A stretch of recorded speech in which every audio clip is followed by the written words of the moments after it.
Noong unang panahon, may isang kahariang napakaganda. Ang pangalan ng kahariang ito ay Barbanya. Don Fernando ang pangalan ng hari at Doña Valeriana naman ang pangalan ng reyna. Ang hari at reyna ay may tatlong anak na nagngangalang Pedro, Diego at Juan. Isang araw, pinatawag ni Don Fernando kanyang tatlong anak. Kayo ay aking pagpiliin. Ano ang gusto ninyo? Magpare o maghari sa ating kaharian?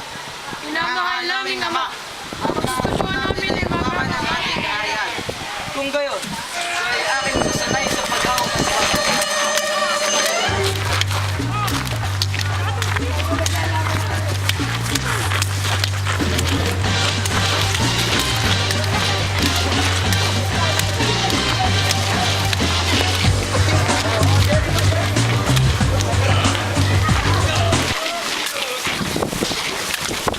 Natapos na ang pagsasanay. Nagpasalamat sila sa kanyang ama. Salamat po, minamahal namin, Ama. Isang gabi, nung naginip ang hari, si Don Juan ay binugbog at pinatay ng dalawang taksil. Pagkatapos bugbugin ay tinapon sa balong hindi matarok. Tawagin niyo ang mediko, dali! Hindi ko po malaman ang sakit nyo. Pero ang sakit nyo po, mabigat man, ay merong kagamutan. Merong isang ibong napakaganda at makulay. Ang tawag dito ay Adarna. Pag narinig mo itong kumanta, sakit mo ay gagaling. Ang ibong ito ay nakatira sa kamundukan ng Tabor. At sa puno ng Pedras Platas ito humahapay. Sa gabi ito umuwi, kaya mahal kong Don Fernando, ipakuha mo na ang ibong sa lalong madaling panahon. Malis na si Don Pedro para hanapin ang ibong Adarna.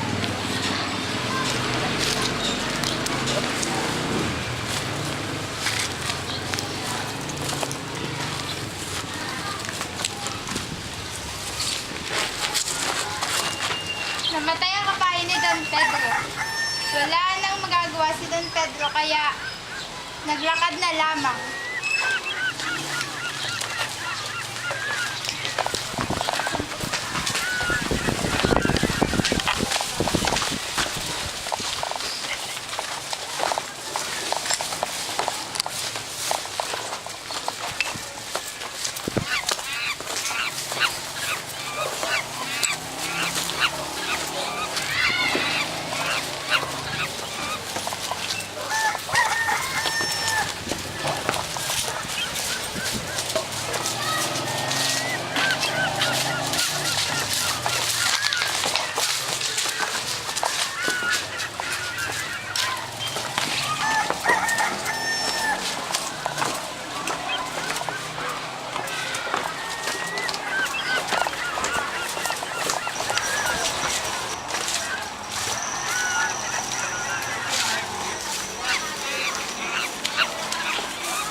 Narating na ni Don Pedro ang kabundukan ng Tabor.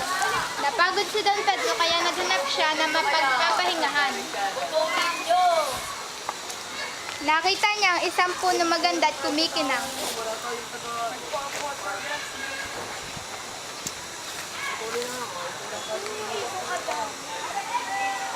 Sa ganda na puno, siya ay nahumali kaya doon muna siya namahinga.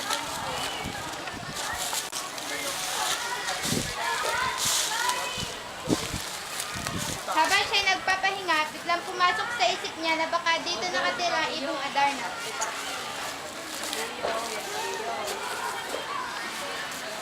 Palubog na ang araw. Bawat ibong dumadaan ay kanyang pinupuna. Sumapit na ang gabi, ngunit hindi pa rin niya nakikita ang Adarna.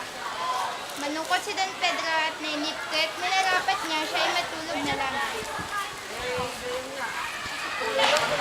Habang siya ay tulog, dumating ang Adarna at tumapos sa sanga ng Piedras Platas. Sinimula na ang pagkanta, tumawit na maganda. may gusto ka sa aking mahal. May balak kang agawin siya. Tsura pa lang, sa akin lamang ka na. Akitin mo siya, siguradong magwawagi ka.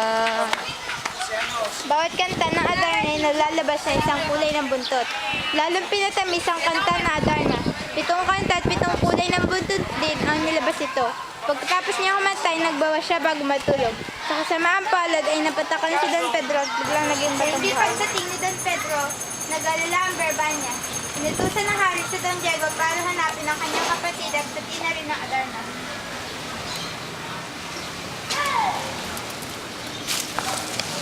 Makalipas sa 5 buwan, namatay ang kabayo ni Don Diego, kaya naglakad din lamang siya.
Hindi niya alam na narating na niya ang kabundukan ng Tabor.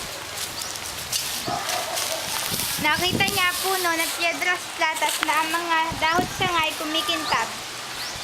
Naisip niya na baka dito nakatira ang Adarna. Sa tabi ng puno ay may napon na siyang bato na animoy parang kristal. Nagtataka siya dahil walang dumadapo sa punong ito. Ito isang waga. Napakaganda ng punong ito.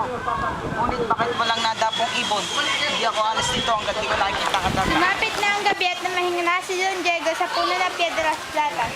Habang siya'y namamahinga, dumating ang ibong Adarna at dumapo na mahinahon sa puno. Tiningnan ni Don Diego. Ngayon pasasaan, isa aking kamay. Nang dumapo ang ibong Adarna, sinimula na ang pag-awit.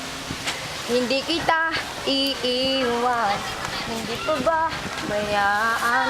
Sa akin ay hindi ka iiyak na kahit minsan. Sa ganda ng awit, ang prinsipe ay nakinig, kaya maya-maya pa ay napapikit na si Don Diego.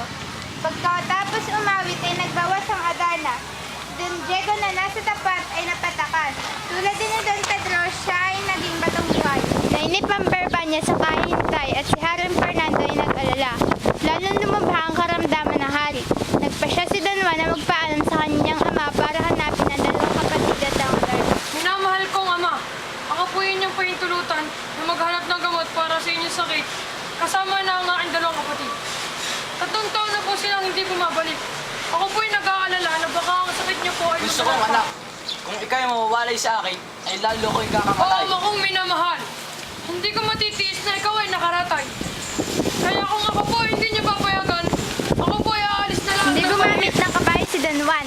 5 tinapay lamang ang baon niya. Bawat isang buwan, isang tinapay lamang ang kinakain niya. Hindi niya nakalimutan tumawag sa inang Birhen. Pabarin kalinis-linisan, ako po ay inyong kaawaan. Ang baong 5 tinapay ay ngayon ay isa na lang.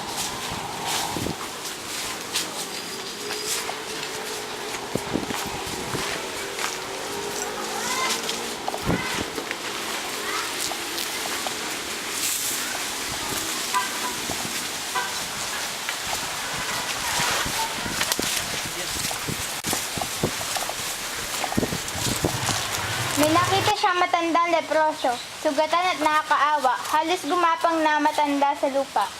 Pagkakita kay Don Juan ay agad nilapitan na matanda. Kung may pagkain ka, sa akin po ibigay nyo na.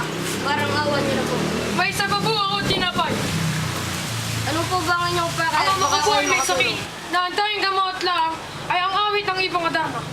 Bukod dito 3 taon na hindi bumabalik ang dalawang kapatid. Bigat po ang inyong pinagdadaanan. Kaya ngayon ay tanda ng bilin ko. Para hindi ka maging isang batong buhay. May puno kang makikita at huwag kang titigil doon. Si babae may isang bahay kang makikita at may taro na magtuturo sa iyo kung nasa ng Adarna. Itong bigay mo tinapay ay dalhin mo na para may babaong ka. Hindi po, inyo na po yan. Mas kailangan niyo po yan.